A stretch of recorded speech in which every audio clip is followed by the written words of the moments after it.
All right, we'll start with Microsoft here. So we have an SEC filing. Microsoft discloses that they're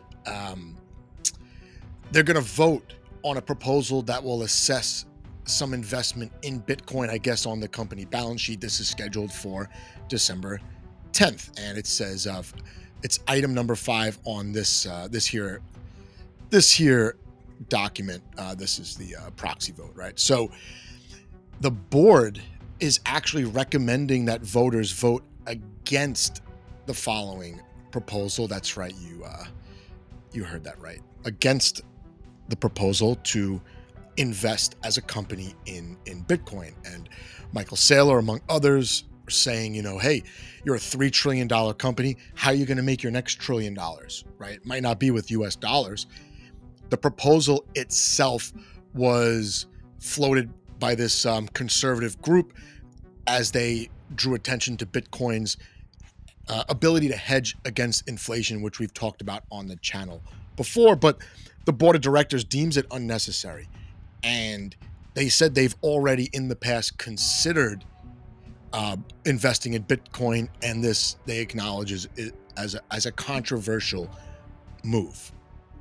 They've done their due diligence apparently, and they will revisit this, but at the time it is unwarranted. But imagine that a company like Microsoft buying Bitcoin would probably set off a massive chain reaction, not just in the tech sector, but all these S&P 500 companies, especially the top ones. Maybe there'd be some kind of arms race to diversify the balance sheet.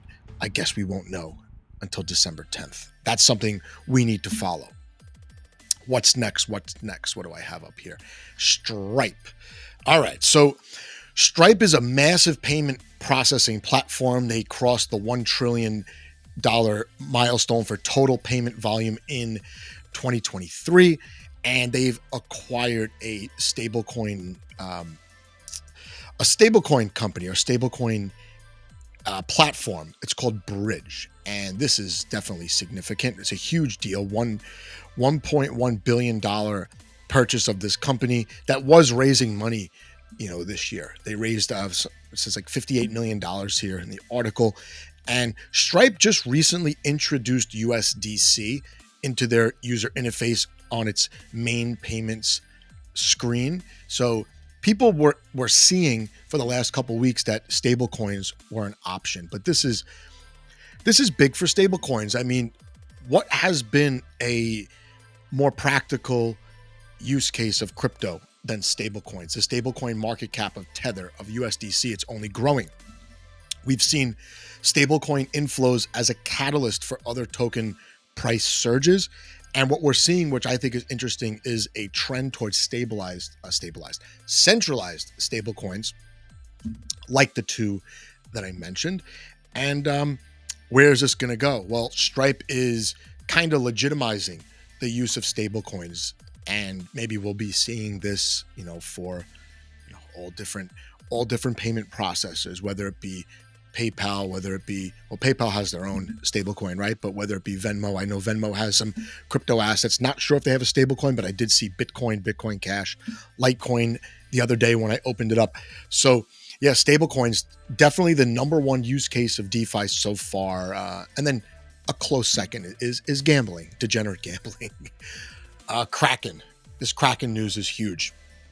So Kraken, which is it's a big exchange. It's, I don't know if it's in the top 5, but it's a large centralized exchange, and they're going to launch their own layer 2 network using Optimism's tech stack, which is becoming the go-to, or is the go-to for Ethereum layer 2s.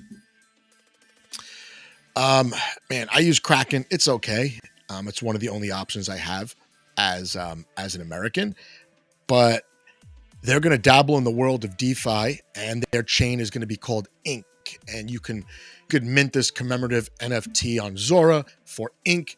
It's their network. So Kraken, the giant squid, Ink, the juice that comes out of the squid. I don't know if there's a play on words to be made there, but this network is expected to go live very soon, Q1 of 2025.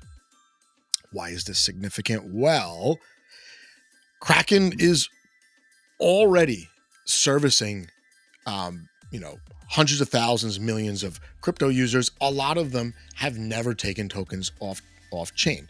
And I start my channels with the premise, I start my videos with the premise that most people in crypto or holding crypto have never self-custodied their assets, or if they have self-custodied their assets, they've never used DeFi or decentralized applications. Well, Kraken, just like Coinbase, right? Coinbase was ultra successful in launching their L2 by all measures. Kraken's going to follow suit. And of course, Binance did this a long time ago. I'm going to read a quote directly from this article, and this is from the founder of Inc. This is Kraken's L2 network that will be launching early in 2025. This is what he said. Andrew Kohler is his name. An L2 is only as good as the value it brings to users, and that value is created by a thriving ecosystem of developers. Well, who understands crypto users better than successful centralized exchanges? They service customers all the time. And whether it's Coinbase or Binance or now Kraken, I see some value here. This is going to be a stepping stone for new users to get into DeFi. And this will be a DeFi focused network. And this is, like I said, this is Kraken. It says here, it's the sixth largest centralized exchange. And there he is. So more L2s. A lot of people would say this is not great for Ethereum. I think this is good for crypto adoption because centralized exchanges ultimately serves education platforms. Web 2.5, maybe you can call them. They're using crypto, but they're basically just a custodian, a marketplace of tokens, and they definitely get people's feet wet. There are probably some places in the world where this is the only way to onboard into crypto. So looking forward to this for sure. Like I said, Base has been ultra successful, and these Optimism chains they're referring to as the super chain, Kraken will join this super chain. Man, Solana. Before we get to Cardano, quick tweet on Solana. Here it is. This is crucial. And this is from Michael Nadeau, the DeFi report. I hope I'm pronouncing his name properly. This is a chart, not of trading volume, but of fees collected by the Solana network. And you can see up 179% over the last month, a huge spike starting in early September, $4 million in fees generated. And this is from Artemis. This is a great analytics website that you can use at least some functionality for free. So, man, I have been slightly skeptical of the ability of Solana to sustain its dominance in DeFi and meme tokens and attention. It's winning the attention wars by a long shot, because I see the inflation as a problem. It's only 12-13%, but this amounts to billions and billions of new tokens being issued every year. Who's going to buy all those? There's a certain point where you have to transition away from inflation and rely on fees generated by the network. Bitcoin is going to go through this in the next couple of years after the last halving for sure.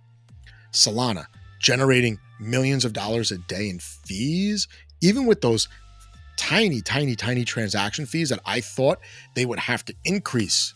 Well, this chart is telling a different story. Maybe they don't have to increase those fees anytime soon. Just keep onboarding people with these minuscule fees and eventually convert over to this fee share model where stakers, validators are making money supporting the network from fees and not inflation.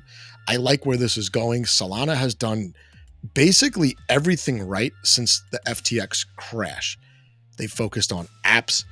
They've had like kind of a corporate approach, but still it's a permissionless platform.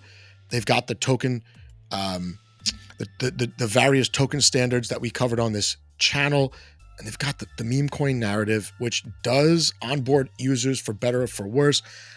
You know, if you watch this channel, I don't love it, but it's here. It's gambling. It's a new way to gamble. You're gambling on culture, which is just really good because you get people emotionally vested in these projects and in the game, right? This is a game, right? You buy the token, you work for your bags on Twitter.